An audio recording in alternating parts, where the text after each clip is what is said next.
My name is Daniela, 32 years old, and here I am at my favourite restaurant waiting for my husband and sister who promised they'd celebrate my birthday. Little did I know they were already celebrating together. The waiter keeps glancing at my table for three, now occupied by just one. The truth would emerge tonight, changing everything. If you're watching this, I'd love to know where you're from. Hit the subscribe button and tell me in the comments if you've ever had your trust broken by someone you loved. Let's get into my story of betrayal and revenge. James and I met 6 years ago at a charity fundraiser.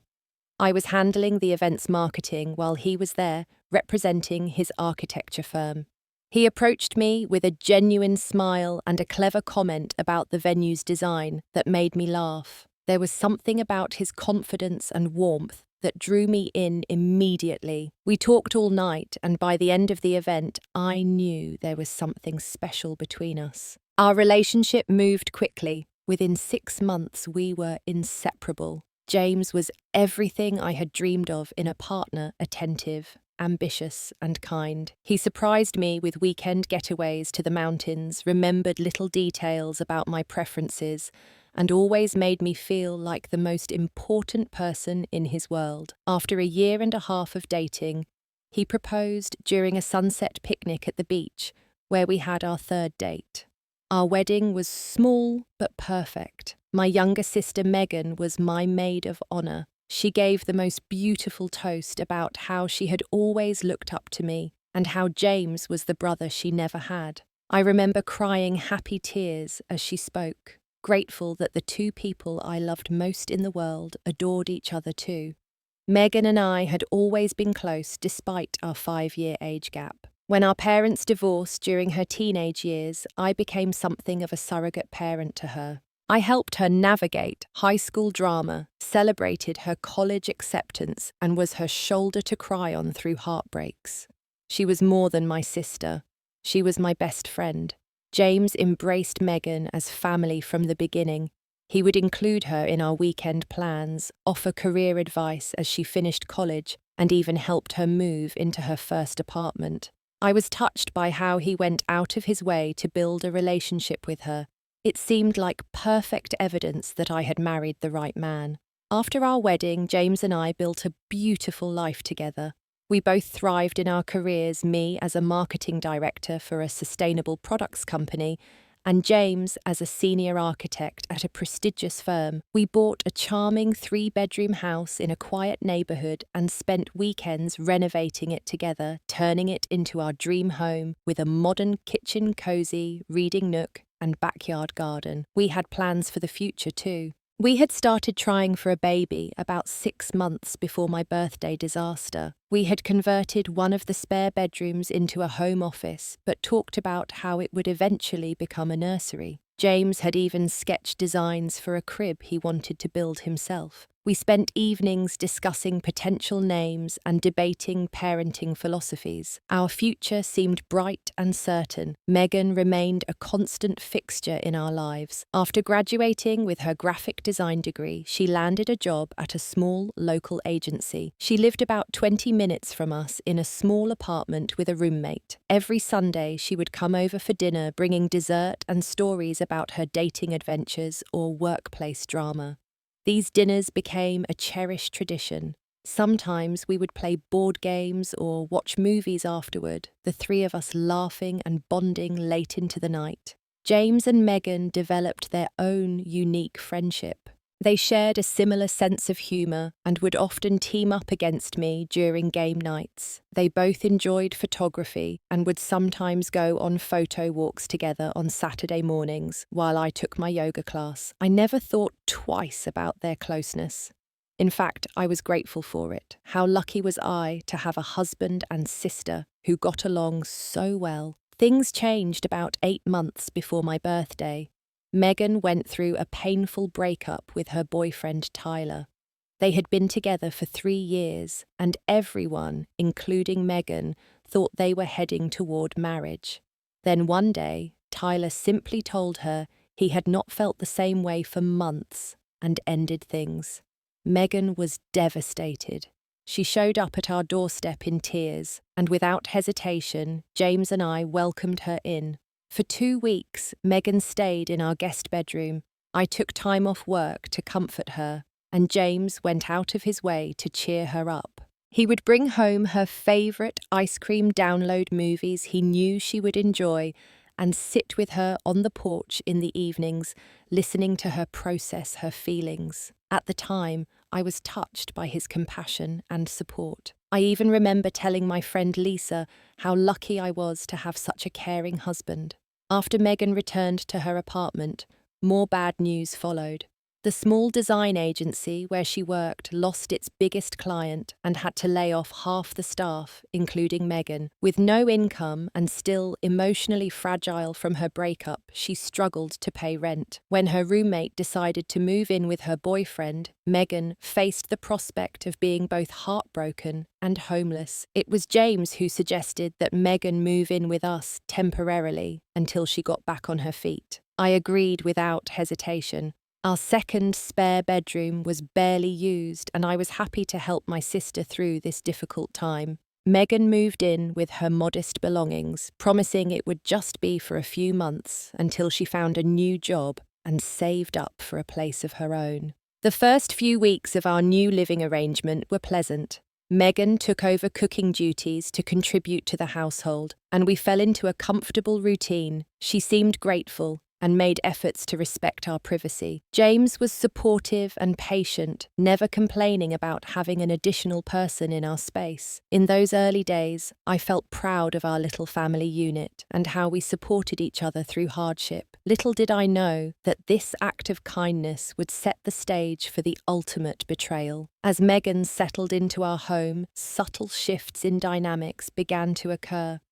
Changes so gradual that I failed to recognize their significance until it was too late. The foundation of trust I had built my life upon was already beginning to crack beneath my feet. The first changes were so subtle, I barely noticed them. James started working later than usual, often texting that he needed to finish a project or attend a client meeting. While this had happened occasionally before, it now became a regular occurrence. 2 or 3 nights a week, I would eat dinner alone or with just Megan for company. At first, I admired his dedication to his work. His architecture firm was competing for a major commercial contract, and I understood the pressure he was under to impress the partners.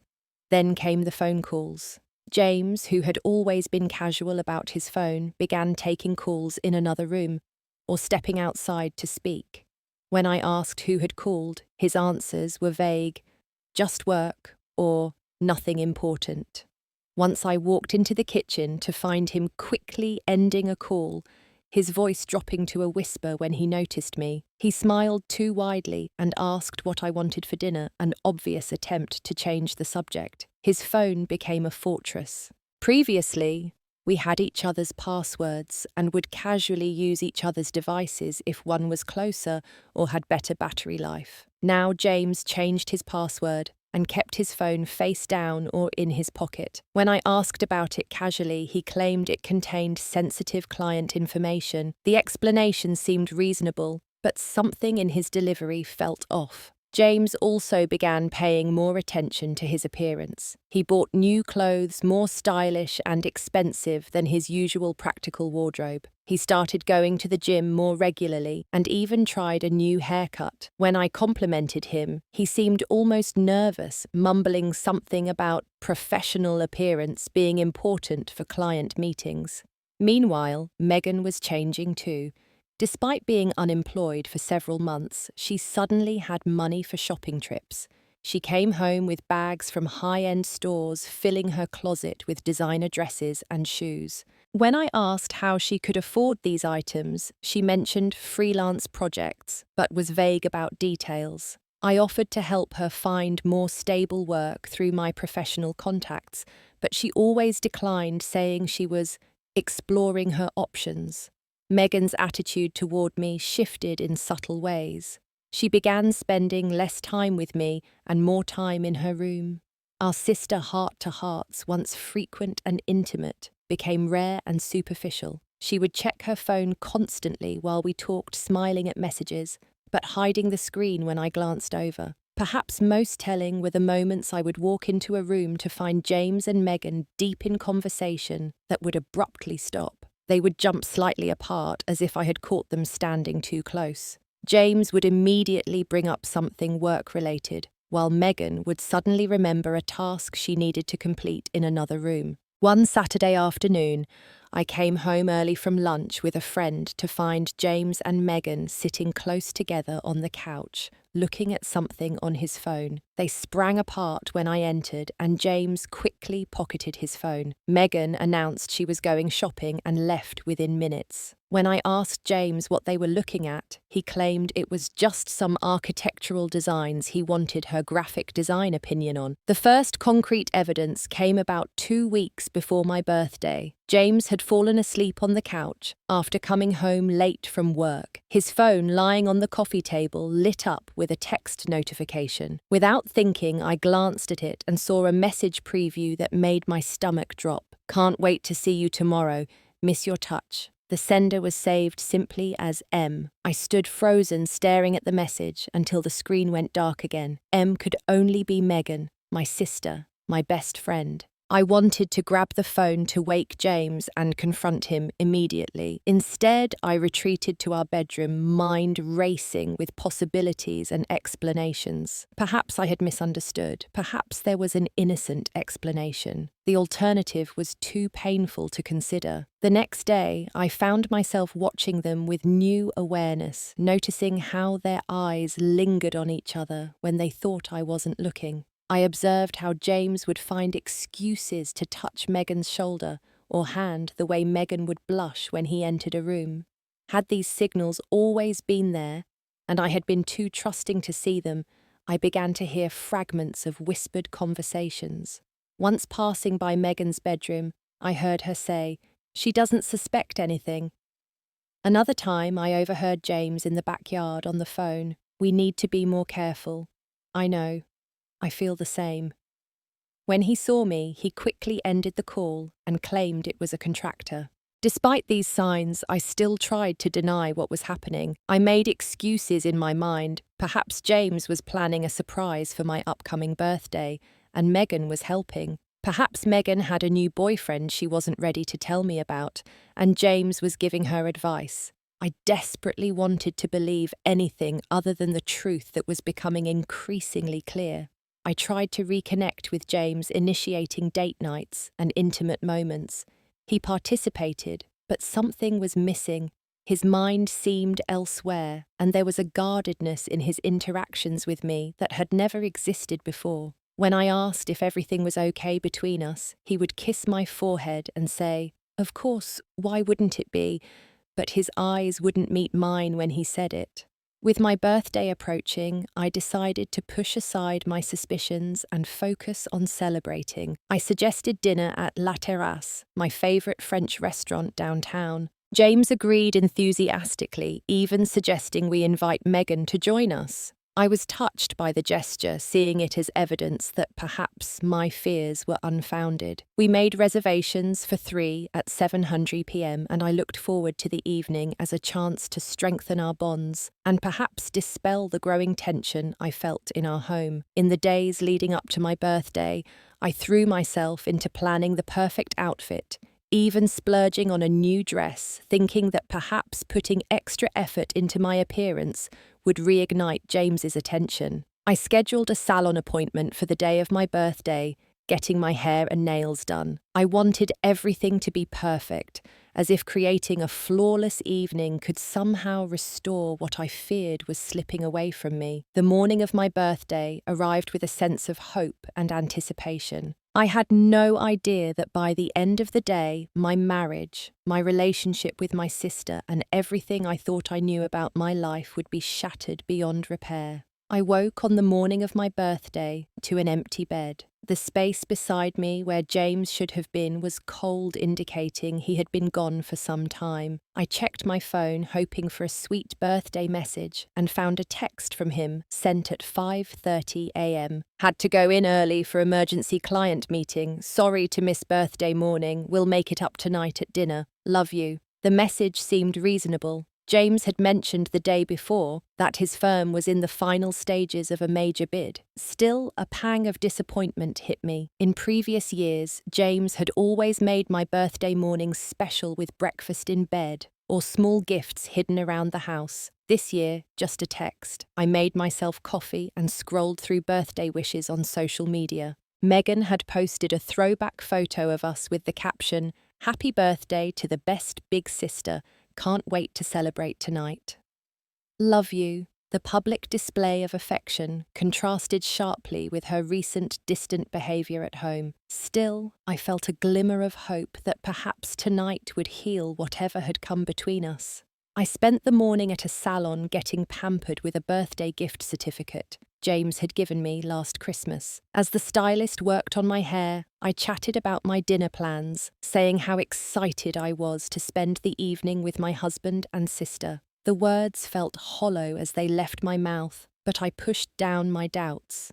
Today would be different, I told myself. After the salon, I went shopping and found a beautiful burgundy dress that flattered my figure. It was more expensive than I would usually spend, but it was my birthday and I wanted to look my best. I even splurged on new lingerie, hoping to reignite the passion that had been missing in my marriage lately.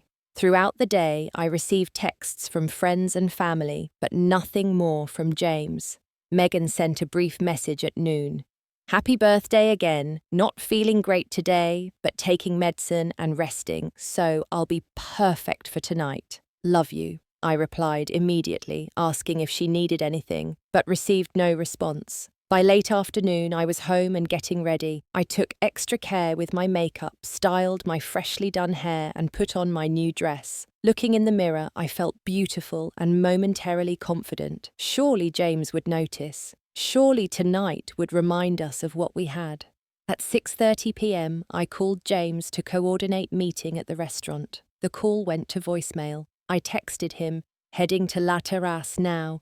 Meet you and Megan there at 7. 10 minutes later, he responded, "Running late. Start without me if I'm not there by 7:15. Client meeting running long."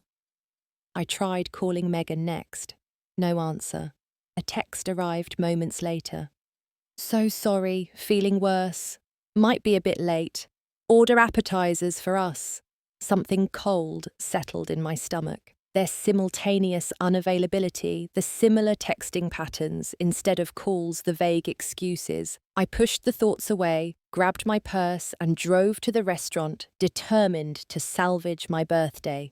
La Terrasse was busy when I arrived. The hostess smiled brightly. "Reservation for 3 under James Wilson." "Yes," I confirmed. "My husband and sister are running a bit late." She led me to a beautifully set table by the window with a view of the garden. "Would you like to order a drink while you wait?" I ordered a glass of champagne, trying to maintain a festive spirit despite my growing unease. As I sipped, I watched other tables filled with couples and groups, all laughing and enjoying their evening. The contrast with my solitary state became increasingly painful. By 7:30, neither James nor Megan had arrived. I called both again, with no answer. I sent more texts, trying to sound casual rather than desperate. "Where are you guys? Everything okay?" No response. The waiter approached several times, his expression shifting from professional cheerfulness to subtle pity. "Would you like to order, or are you still waiting?" At 8:20 p.m, I made a decision. "I'll order," I told the waiter, fighting back tears. "Just for one." He nodded sympathetically and took my order. I chose my favourite dishes, determined not to let their absence ruin my entire evening. As I ate alone, I noticed occasional glances from nearby diners. The beautiful food tasted like ashes in my mouth. At 8:45, my phone finally lit up with a text from James.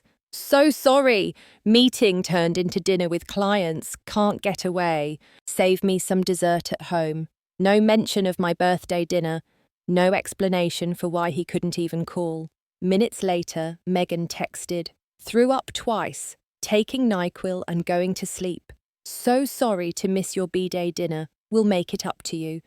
The coincidence was too perfect, too coordinated. My hands trembled as I set down my phone. The waiter approached with a small cake with a candle. "The manager wanted to offer this complimentary for your birthday," he said kindly. I thanked him, fighting back tears, as he and a few staff members sang a quiet, "Happy Birthday" at my table for one. Other diners smiled sympathetically or averted their eyes from my obvious loneliness. I blew out the candle without making a wish. What was the point? As I picked at the cake, I made a decision. No more denial, no more excuses. It was time to face whatever truth awaited me, no matter how painful. I paid the bill, left a generous tip for the staff who had been so kind to a woman clearly stood up on her birthday, and walked to my car with a new determination. In the privacy of my vehicle, I allowed myself a moment to cry mascara running down my cheeks.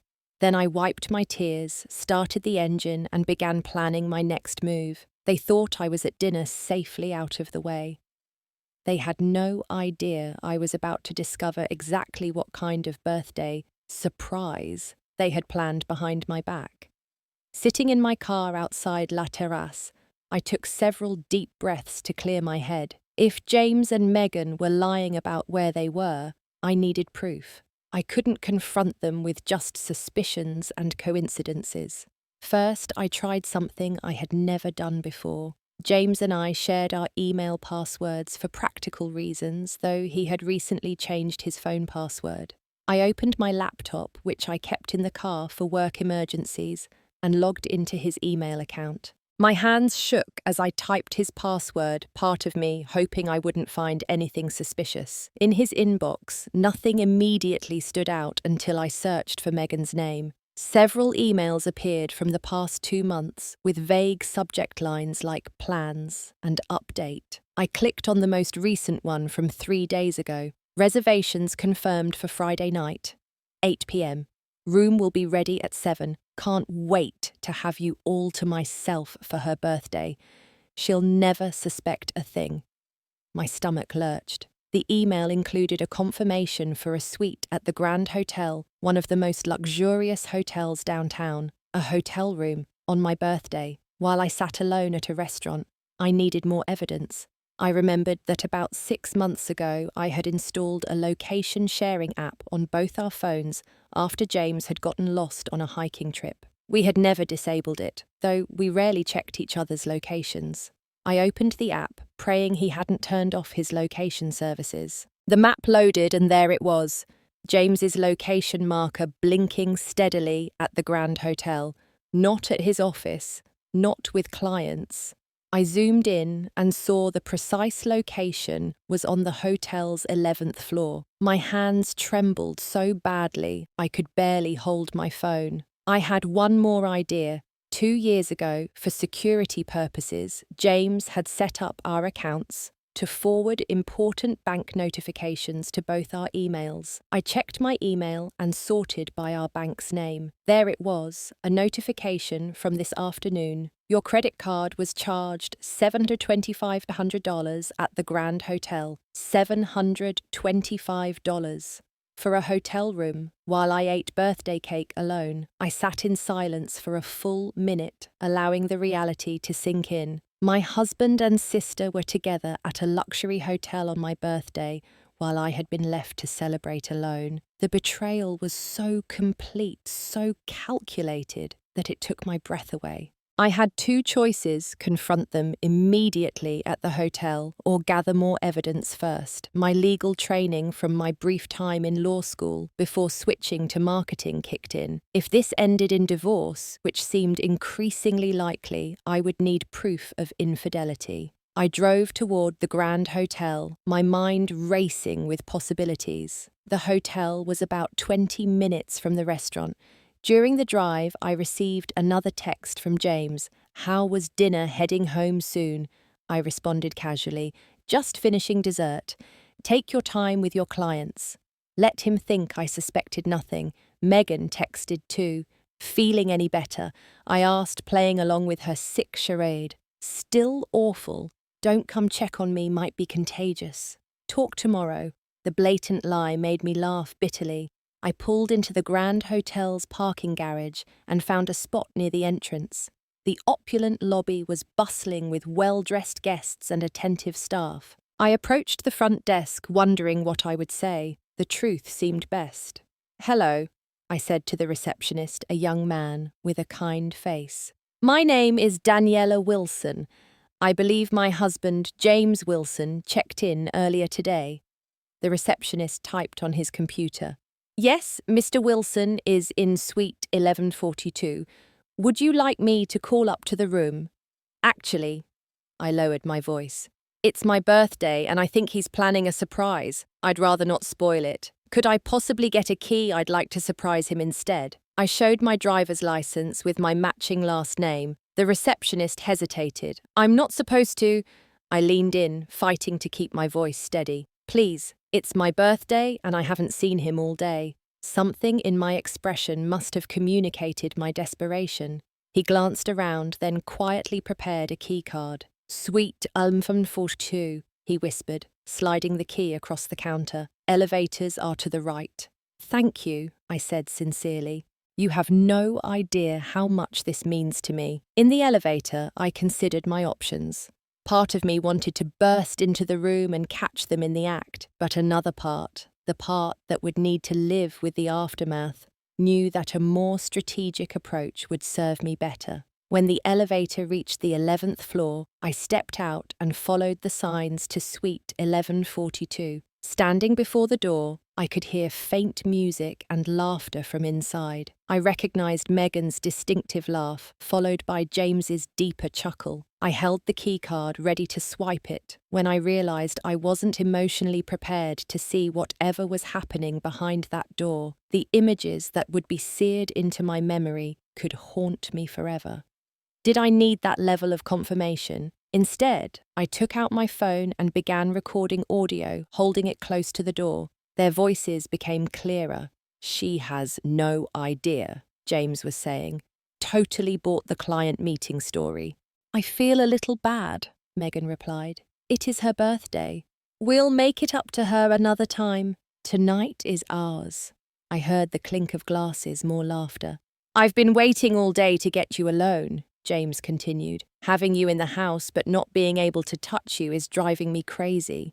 "I know," Megan sighed. "Living there, seeing you with her every day. It's been torture. How much longer until we can tell her?" "Soon," James promised. "I'm just waiting for the right moment. It's complicated with the house and finances. But soon, we won't have to hide. You promise? Because sometimes I think you're never going to leave her." "I promise. Daniela's great, but what we have is different. Special." I stopped the recording, my evidence secured. Hot tears streamed down my face, but I felt oddly calm. The confirmation of my worst fears was almost a relief after weeks of uncertainty and gaslighting. I slipped the unused key card under their door, a silent message that someone had been there, and walked back to the elevator. In the car, I sat motionless for several minutes, absorbing the magnitude of their betrayal. My husband and sister, the two people I trusted most in the world, had been carrying on an affair in my own home, planning their future together while lying to my face. As the initial shock subsided, determination took its place. They had underestimated me, assuming I would remain ignorant and complacent. They had no idea what I was capable of when betrayed. No idea at all. I started the car and drove home, already formulating a plan. They thought they had ruined my birthday. Instead, they had given me an unexpected gift, the truth, and with it, the power to take control of my life again. I arrived home to an empty house that no longer felt like mine. Everything looked the same. The photos of James and me on the walls, Megan's jacket draped over a dining chair, mail neatly stacked on the counter. But it all felt like a movie set, a carefully constructed fiction. Clarity and purpose drove me as I began gathering evidence. First, I backed up the audio recording I'd made at the hotel to multiple locations, my cloud storage, a USB drive, and I even emailed it to myself using a new account they couldn't access. Next, I took screenshots of James's location at the hotel and the bank notification showing his payment there. I recalled that James kept important documents in his home office, including financial statements. While I had never felt the need to go through his papers before, tonight was different.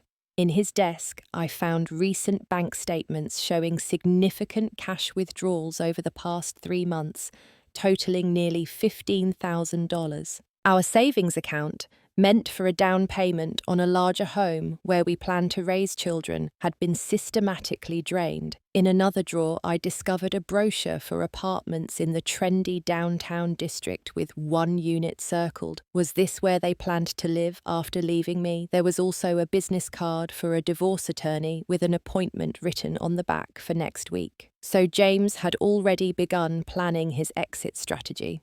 I photographed everything, creating a comprehensive record of their deception and financial betrayal. But I needed more than just evidence. I needed a plan. I remembered my college friend Sophia had become a divorce attorney. Despite the late hour, I sent her a text, "Need urgent legal advice. My husband is having an affair and planning to leave me. Can we meet tomorrow?" Her response came quickly. "Of course. Come to my office at 9 a.m., document everything, and don't confront him yet." And next, I logged into our joint accounts and took screenshots of all balances and transactions. I didn't withdraw anything yet. That would come later with legal guidance. But I wanted records of our current financial state before James could hide or move more money. Around midnight, I received another text from James. "Meeting finally over. Exhausted. Staying at Mark's since it's so late. See you tomorrow. Happy birthday again, babe." Mark was his co-worker who lived near the office. Another lie. I responded with a simple "okay" to avoid arousing suspicion. Megan texted too.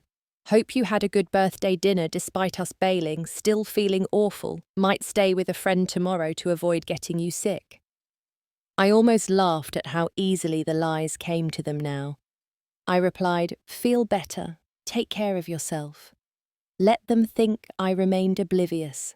Sleep was impossible that night. I lay in our bed, the bed James would likely share with my sister once I was out of the picture, and contemplated how to proceed. Direct confrontation would be emotionally satisfying, but strategically unwise. If James knew I had discovered their affair, he might accelerate his plans or try to hide assets. No, what I needed was time to prepare to secure my position legally and financially before blowing up our lives. And more than that, I wanted them to face the consequences of their actions, not just privately, but publicly. Their betrayal deserved to be exposed in a way they couldn't minimize or explain away. As dawn broke, an idea formed. My actual birthday had been ruined, but perhaps a make-up celebration would provide the perfect opportunity. I could invite friends and family, including James's parents, who adored me, and create a setting where the truth could be revealed to everyone at once. It would be devastating but clean, like ripping off a bandage. When morning came, I showered and dressed professionally as if going to work. I texted James, "Hope your meeting went well. I'm thinking of having a belated birthday dinner this weekend since last night didn't work out. Could you check your schedule?" His response was immediate and enthusiastic, clearly relieved I suspected nothing. My meeting with Sophia was enlightening. After reviewing my evidence and financial information, she confirmed what I already suspected. I was in a vulnerable position, but not without options. "The house is in both your names," she explained, "but you made the larger down payment from your inheritance. We can make a strong case that you should retain it in the settlement. As for his withdrawals from joint savings, those can be classified as dissipation of marital assets, if used for the affair, which means you could be compensated."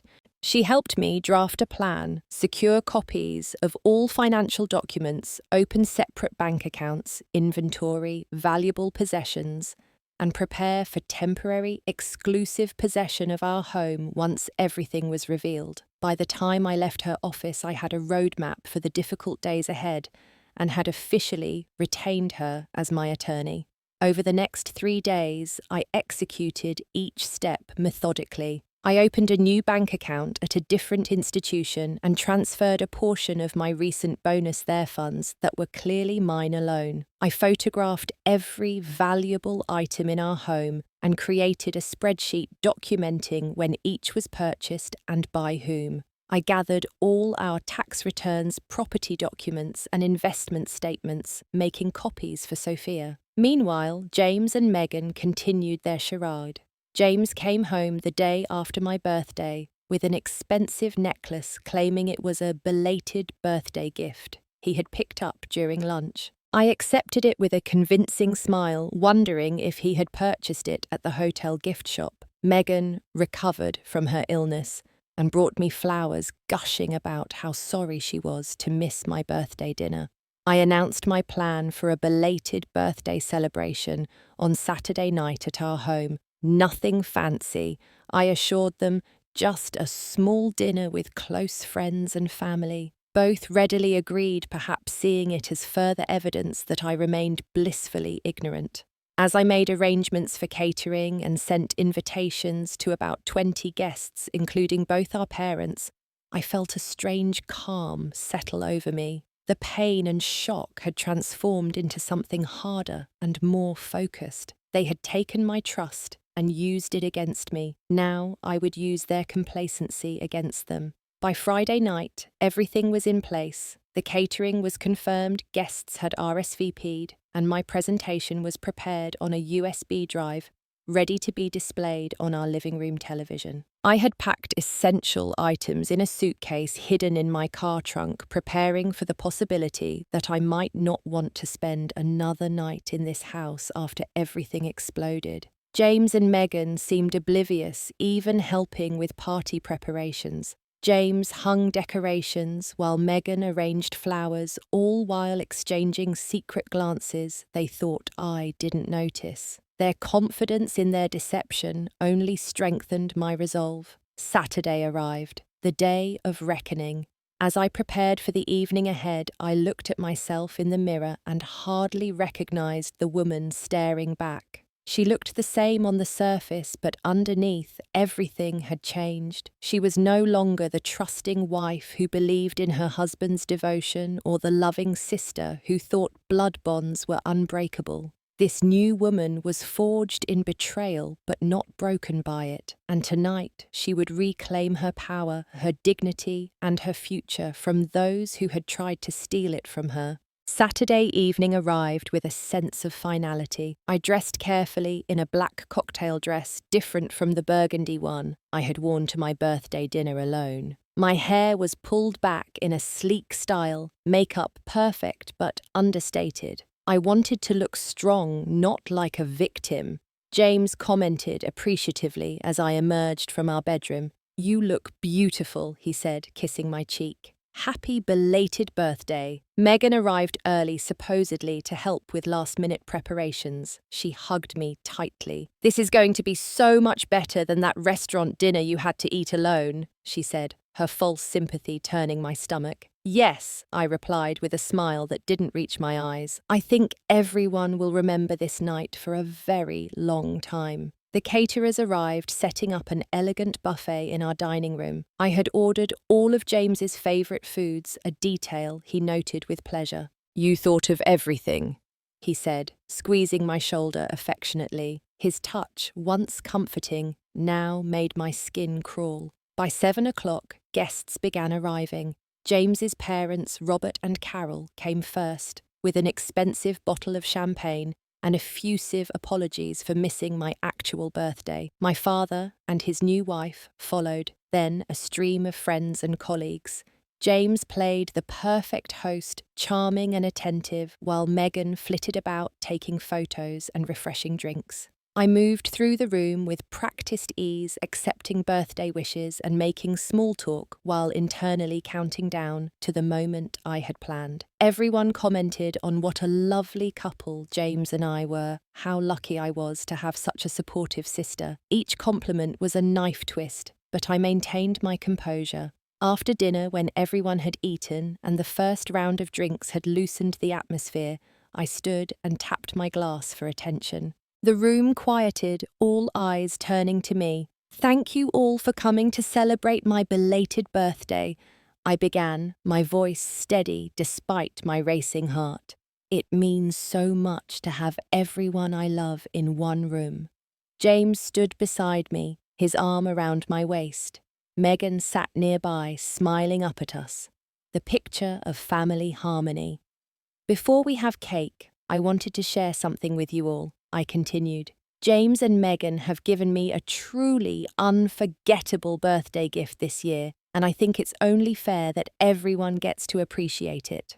I picked up the remote control and turned on our large living room television. James gave me a confused look but didn't seem alarmed, not yet. This is a story about trust and betrayal, I said as I navigated to my presentation, about the people we love most and the secrets they keep. The first slide appeared a screenshot of James's location at the Grand Hotel on my birthday night, alongside his text, claiming he was at a client meeting. Confused murmurs rippled through the room. On my birthday, I explained, my voice now carrying a steely edge. I sat alone at La Terrasse because my husband claimed he was working late and my sister said she was sick in bed. Next slide the hotel charge on our credit card statement. Instead, they were here, I pointed at the screen, in a $700 suite that my husband paid for with our joint account. James's face drained of colour. He stepped away from me. Daniela, what are you doing? He hissed. Showing everyone the truth, I replied calmly. The next slide contained a transcript of their conversation I had recorded outside the hotel room door. I didn't play the actual audio, sparing our guests that intimacy. But the words on screen were damning enough. She has no idea. Totally bought the client meeting story. I feel a little bad. It is her birthday. We'll make it up to her another time. Tonight is ours. A collective gasp filled the room.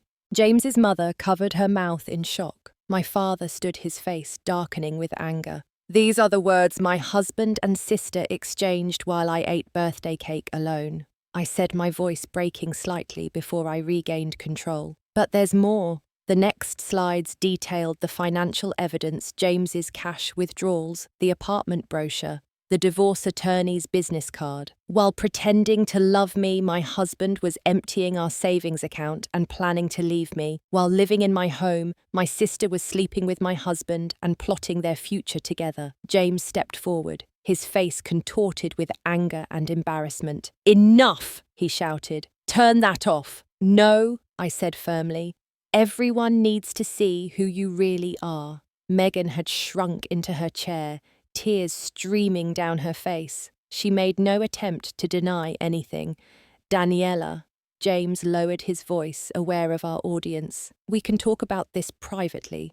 Like you talked about me privately, planning your lives together while I remained ignorant. No, James. Secrets and lies brought us here. The truth will take us forward. The final slide displayed the legal documentation I had prepared, my petition for divorce, the temporary restraining order Sophia had helped me file to prevent James from accessing our joint assets, and the exclusive possession order for our home. I've filed for divorce, I announced to the stunned room. Given the circumstances, I've asked the court to grant me temporary exclusive possession of our home. I turned to James directly, which means you need to pack a bag and leave tonight.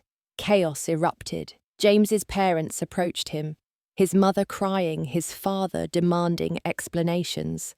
My father came to stand beside me, his arm protectively around my shoulders. Friends looked on in shocked silence or whispered urgently to each other. Megan attempted to approach me, sobbing apologies. Daniela, please, I never meant to hurt you. It just happened. We didn't plan it. I held up my hand, stopping her. Don't. There is nothing you can say that will undo this. Just leave. James, realizing the extent of what I had done, shifted from anger to desperate negotiation. Daniela, please, we can work this out. It was a mistake. I never meant for this to happen. A mistake is forgetting an anniversary or buying the wrong gift, I said coldly. What you did was a deliberate, calculated betrayal that continued for months. There's no working this out. I turned to our guests. I apologize for involving you all in this painful situation, but I wanted witnesses to the truth. Now, if you'll excuse me, I need some air. I walked out to our back porch, leaving James and Megan to face the judgment of our friends and family. Minutes later, my father joined me. "I'm so proud of you," he said, simply, hugging me tight. "I don't know if I did the right thing," I admitted. "It was so public." "They deserved it," he said firmly, "and you deserve to reclaim your dignity on your terms."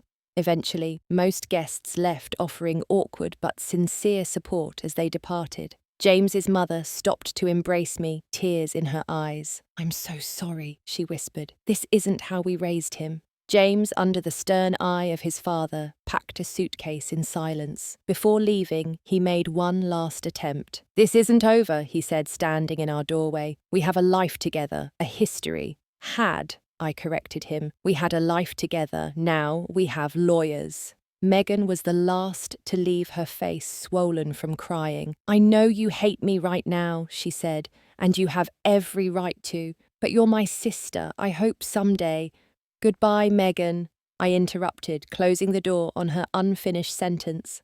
Alone at last in the empty house, I collapsed onto the couch, emotionally drained but oddly peaceful. The worst had happened. The most painful truths had been exposed, and yet I was still standing.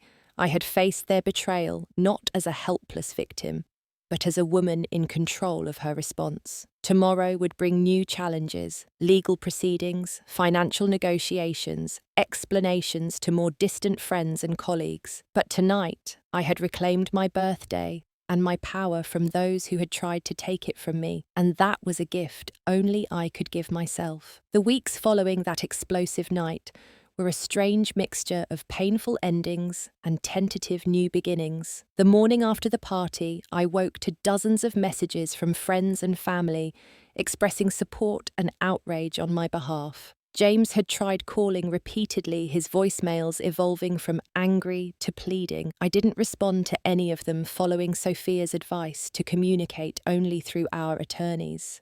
3 days after the party, James's father called me. "I want you to know that Carol and I are horrified by what our son has done," he said, his voice heavy with disappointment. "We raised him better than this. Whatever happens with the divorce, you'll always be family to us." His words brought unexpected tears. I had loved James's parents and dreaded losing them in the divorce. Their support meant more than they could know. The legal process moved forward methodically. Sophia proved invaluable, anticipating James's attorney's moves and countering them effectively. When James attempted to claim half the house, Sophia presented documentation showing my inheritance had funded the majority of the down payment. When he argued for equal division of assets, she presented evidence of his withdrawals and expenditures on the affair. Meanwhile, Megan moved out of town. I heard through mutual friends that she had taken a job in another state. She sent one letter which remained unopened on my desk for weeks before I finally read it. It was full of explanations and apologies that seemed hollow against the magnitude of her betrayal. She wrote that she and James had ended their relationship, the excitement of forbidden romance fading quickly once it had destroyed a marriage and a sisterhood. I didn't respond. The hardest part wasn't the legal battles or financial negotiations. It was the moments alone at night when memories ambushed me. I would remember our wedding day, how James had looked at me with what I thought was love, or childhood moments with Megan building forts in the living room and swearing we'd always protect each other. These memories now felt tainted, rewritten by their betrayal. Sleep became elusive. I would lie awake, reimagining the past, wondering how long the affair had really been going on, how many moments of apparent happiness had been facades. During one particularly difficult night, I found myself scrolling through old photos, torturing myself with images of vacations and celebrations, searching faces for signs I had missed. It was my friend Lisa who finally intervened, arriving at my door one Saturday morning with coffee and determination. "Enough wallowing," she announced. "We're getting you out of this house." Lisa's tough love was exactly what I needed. She helped me find a therapist specializing in betrayal trauma who taught me techniques for managing intrusive thoughts and processing grief. Dr. Kaminsky helped me understand that mourning my marriage and relationship with my sister was similar to grieving a death, complete with denial, anger, bargaining, depression, and eventually acceptance. The people you thought you knew are gone, she explained, but that doesn't mean you can't build a meaningful life without them. Work became another lifeline. I threw myself into my marketing role, taking on challenging projects that required focus and creativity. My boss, noticing my renewed dedication, offered me a promotion to senior director overseeing our international campaigns. The new responsibilities were daunting, but provided welcome distraction. Around the 4-month mark, something shifted. I realized one morning that I had slept through the night without nightmares. The next week, I caught myself laughing genuinely at a colleague's joke. Small moments, but significant. I also began reclaiming spaces and activities that had been tainted by memories. I redecorated our bedroom, replacing the furniture James and I had chosen together with the pieces that reflected only my taste.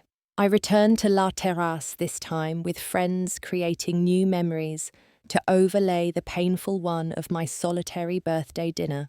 6 months after the divorce filing, we reached a settlement. I kept the house and most of our joint savings while James received his retirement accounts and personal property. The negotiations had been contentious, but ultimately fair. The day I received the final divorce decree, I felt oddly anticlimactic. The legal severing of our bond seemed a mere formality after the emotional rupture had already occurred. That evening, I opened a bottle of expensive champagne I had been saving for a special occasion. Sitting alone on my back porch, I made a toast to myself. To endings that make room for better beginnings, I whispered to the night air. The next phase of healing came through connection. I joined a support group for people who had experienced similar betrayals.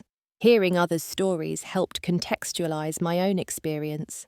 In that safe space, I could express the rage, humiliation, and grief that I often hid behind competence in my daily life. Through the group, I met Alicia, whose husband had left her for her cousin after 15 years of marriage. Despite our painful commonality, we formed a friendship based on mutual understanding and shared recovery. She was the one who convinced me to try dating again when I felt ready. Not to find a replacement husband, she clarified, but to remember that there are decent people out there who won't betray you. My first date, almost a year after the divorce, was awkward but empowering. David was kind and attentive, a widower with a quiet sense of humour. Though we didn't pursue a relationship beyond a few pleasant dinners, he helped me remember that I could enjoy male company without fear or suspicion. As my heart slowly healed, I rediscovered interests and dreams I had set aside during my marriage. I enrolled in a creative writing class I had always wanted to take. I planned a solo trip to Portugal, something James had never been interested in. I adopted a rescue dog named Luna, who became my loyal companion on long walks and quiet evenings. The final piece of my healing journey involved forgiveness, not for James or Megan's benefit, but for my own peace. Dr. Kaminsky helped me understand that forgiveness didn't mean excusing their actions or inviting them back into my life. It meant releasing the hold their betrayal had on my present and future. Holding on to anger is like drinking poison and expecting the other person to die, she would remind me gently. On the first anniversary of that fateful birthday, I found myself in a very different place than I could have imagined. The divorce was finalized. I had been promoted again at work. My home felt truly mine, redecorated and reclaimed. I had a small but loyal circle of friends, a new sense of self-reliance, and growing excitement about the future. To mark the occasion, I decided to host a different kind of gathering. I invited the friends who had supported me through the darkest days, Lisa, Sophia, members of my support group colleagues who had become friends. We ate good food, shared stories, and celebrated not just my birthday, but my rebirth. As we sat around my dining room table, Lisa raised her glass. "To Daniela," she toasted, "who showed us all what resilience truly means." Looking around at these faces, at the life I had rebuilt from the ashes of betrayal, I felt something I had not expected to feel again so soon: gratitude. Not for the pain, certainly, but for the strength I had discovered within myself because of it. The journey from that lonely birthday dinner to this moment had been arduous and often painful. There were still days when memories ambushed me, when trust felt impossible, when the injustice of their betrayal burned fresh. But those days were becoming fewer. The woman who had emerged from that crucible was stronger, wiser, and more authentically herself than she had been before. As my guests prepared to leave, Alicia hugged me tightly. "Are you okay?" she whispered, knowing the significance of the date. I considered her question carefully before answering. "I'm not just okay," I replied with genuine surprise. "I think I'm actually happy." And that was the most unexpected gift of all this discovery, that happiness could find me again different, but perhaps deeper than before. Not because I had forgotten the betrayal, but because I had refused to let it define me. I don't regret losing them. I regret all the years I didn't know my own worth. But now, every birthday reminds me of how far I've come and how much stronger I am without people who couldn't value me. If my story resonated with you, please share it with someone who might need to hear it. Have you ever had to rebuild your life after betrayal? How did you find your strength? Drop a comment below. Subscribe if you want to hear more stories of resilience, and remember that sometimes our deepest wounds become the doorways to our most authentic lives. Thank you for listening to my journey.